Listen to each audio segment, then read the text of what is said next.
But anyway. It's a volcano. It's about volcano, about Earth. It's about everything. Plasticity of reality. Plasticity. It's a plastic world we live in. We're all pretending to be cobras when we're really birds. Yeah, I saw a thing with cobras or cockatoos and said, that's amazing how they fan that thing out like cobras. They spread their shield out. Yeah. It's like, what if the cobra had feathers? That'd be awesome. That would be awesome. Because then it could fly at you. Yeah, that would just make it that much more And go terrifying. straight for your eye. Yeah. Spit in it and then just rip it out of your head. Oh, joy. Well, Yeah. there's a horror movie image right there. Yeah. Anyway, All right. Patrick, it's your turn. You can do a Patrick's poem. digging Ah, well, yeah, Patrick needs an extra poem. Patrick so- needs an Patrick's extra digging in. poem. I think there's a question you do can that. ask, though, to buy you some time. Oh, okay. Holly, what is one of your pieces you would say best defines your style as a poet? Oh wow. Actually, I'm probably not gonna read it today, but A New Life I think was kind of at the time, at least in my heyday. I think that would actually define my style a lot with the half rhymes, half rhythms, kind of broken rhymes, going, and then the kind of the telling the story, circling back to the beginning, having a little bit of a chorus, as it were, in a sense that repeats over and over again. Sometimes it gets changed a little bit. The words change here and there, but I think that that poem and then that'd be fairly indicative of my style in general. It's kind of how I write. If I can't think of something to put, I try to think what would rhyme with what I just wrote, and then twist it around and see how it fits. So I think that one. Yeah. That's how songs are written. Yeah. Hey.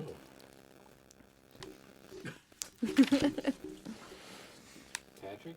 Yes. You Well, there? Did you utilize that time wisely? I did. Right.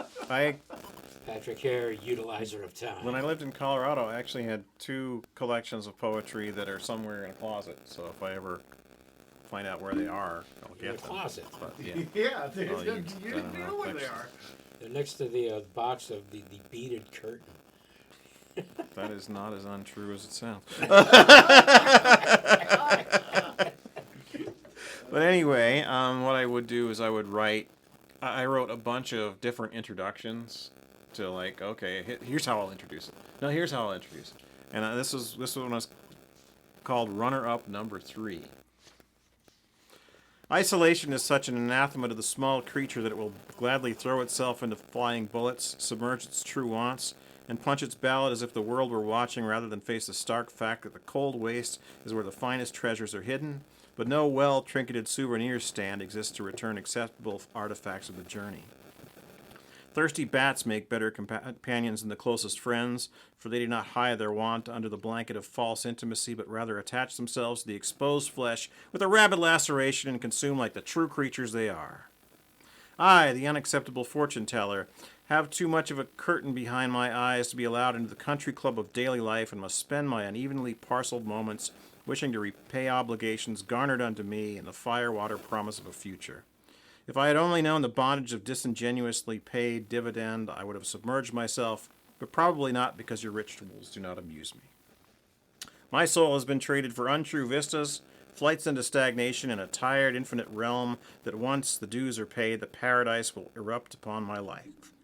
Like Cassandra, I can say to you that though the delusion is your only hope, you can only really look back sadly and wish you had traveled with a map.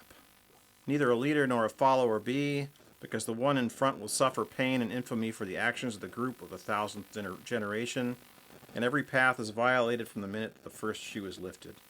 There is no promise except in fraud, and happiness lies in pointing at the trifles of the heretic, while knowing that the hugest of your sins makes you that much more of an open-minded freethinker. And that was the introduction? That was the third failed introduction. Oh. Because it was a little dark. Okay. It's like, wow, this is just To an weird. introduction to the book or to a poem? It was a book of poems I had called A Handful of Hypocrisy. Which, there's a couple good ones in there, but there's a lot of, oh my gosh, I need to get out more. And it's in a closet somewhere. Yes. And then the next one was called Consistent Chaos, which is right next to it. I gave a lot of those books away, but because no one would buy them. But yeah, they were printed at like. I can't understand that. Said the man with a trunk full of books. I got them. You could print them at Kinko's at that time, and so it was like a 50-page book, and it had like it looked semi-professional. Did it have the like ring spine on it? Like no, not quite like a spiral notebook like or the PTA or PTA Wives Cookbook. No, but I was somewhat prolific. I've got one of those cookbooks. I forget how. Somebody was selling it for a school, and my mother bought one. Oh yeah, And gave me one, and it's like there's good recipes in there. Macaroni, homemade scratch macaroni and cheese. If you're into that sort of thing. Oh, it's always good if you got the Scratch. time. Yeah. I like a good plate of scratch. Scratch. I like to eat some scratch. Anything with scratch in front of it. Yeah, is it's better. made from I scratch. like a nice. You can't get scratch anymore. Scratch and cheese. Went out with cyclamates and Cyclamates are good. red They're- dye number 3. And Yep, yellow dye number 12. exactly. Yeah. When they stopped putting asbestos in the food. Those were the days. Right. Well, with asbestos in there, you couldn't burn anything. That's true. The meal came out perfect. Poisonous. Well, they used to have asbestos gloves and stuff like that. The mesothelioma cookbook. I know. You may be entitled to compensation. Yeah. Right. I haven't, since I got rid of my TV, I haven't seen one commercial for mesothelioma. Is it still out there? Right? Yeah. Is it still Does a it still problem? exist? They're still if I trying can't to see it on find TV? people who It have it. hasn't wiped out everybody that it came Billions in of contact dollars in lawyer money. I worked in search engine optimization, and that was the number one word. It was $100 a click. with. Wow. Really? Oh, wow. So yeah, because lawyers kept buying it up because you get a case, and you get your third of the hundreds of thousands of dollars somebody gets as a settlement. So Oh. they were falling. It's like if I could only find some way to harvest that money. What about faulty catheters? Was that a big click thing?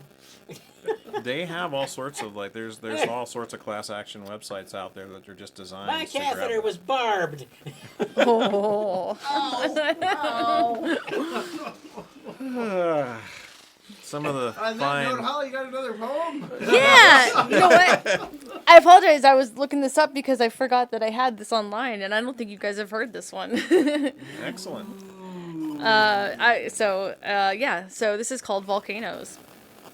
Sometimes, maybe even often, the most humble and truest of apologies rumble and force their way out from deep within our crusts, thrust up and out by a sudden battering of understanding, shattering the ancient rock of our egos, forming fertile land upon which new life can grow.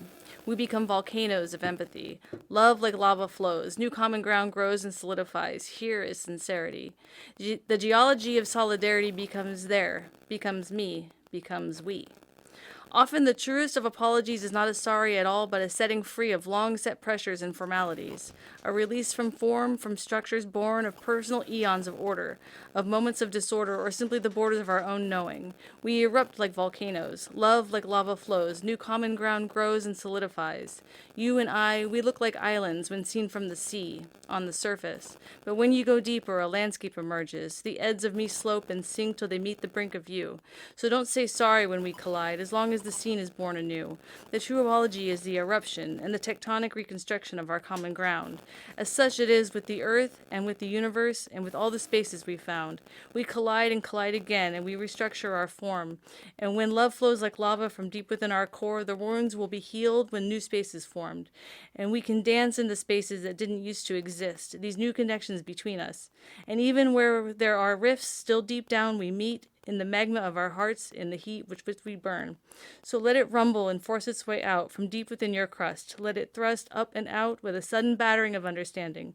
Let our ego be shattered and form new land upon which new life can grow. Become a volcano of empathy and let your love, like lava, flow. Yeah. Wow. How old's Two that? poems about volcanoes. Geology guy. That is from 2014. Okay. All right. There's definitely you could. I mean, it's Holly. It's Holly. You can definitely tell. It's Holly cool. 14. Holly 14. Holly 14. Yes. That's right.